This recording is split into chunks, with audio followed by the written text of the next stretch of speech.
Hi, welcome to the Watch List. I'm your host, Jim Jockle.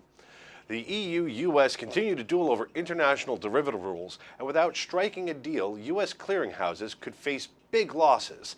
The deadline to settle this dispute is mid-December, but what is looking grim is that unless terms are met, EU banks that still choose to clear in the U.S. will face huge capital charges, making derivative transactions too costly to enter into.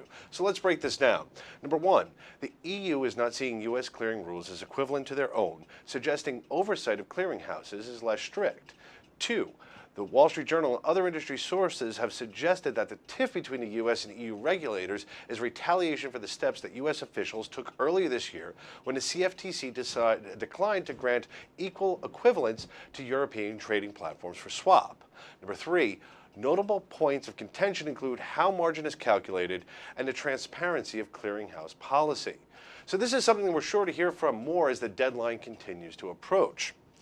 Also, dominating headlines, Glencore continues to face significant near-term challenges, not only roiling equity and bond markets and commodity markets, but Bloomberg has reported CDS has blown out over 700 bips, dramatically raising the cost of protection.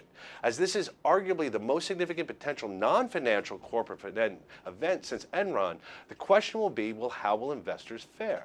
Back in the day, exposures were significantly diffused with securities that are no longer available today in the markets. For example, synthetic CDOs and other credit strategies like CPDOs.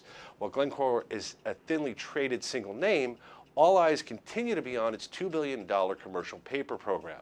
So Glencore is going to remain on the watch list, as it could be a test on the market post-Great Recession. And that's your watch list.